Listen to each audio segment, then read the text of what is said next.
దీంతో జాగ్రత్తగా ఉండాలమ్మో. కొరికించుకొని చెవులు కొరికించుకుంటున్నావు.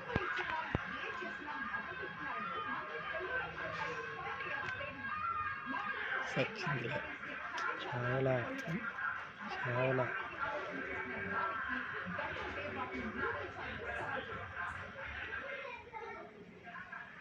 చచ్చిపోయింది. గదిలాడుతున్నట్లు గదిలాడితే ఇప్పుడు బాగా కనపడుతుంది పిల్లి కూడా.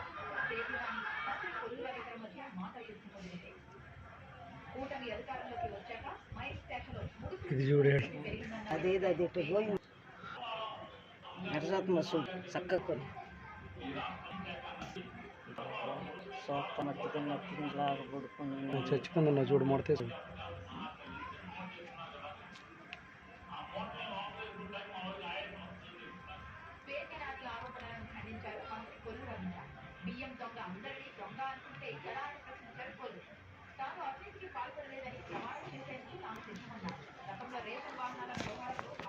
అట్లా దానికి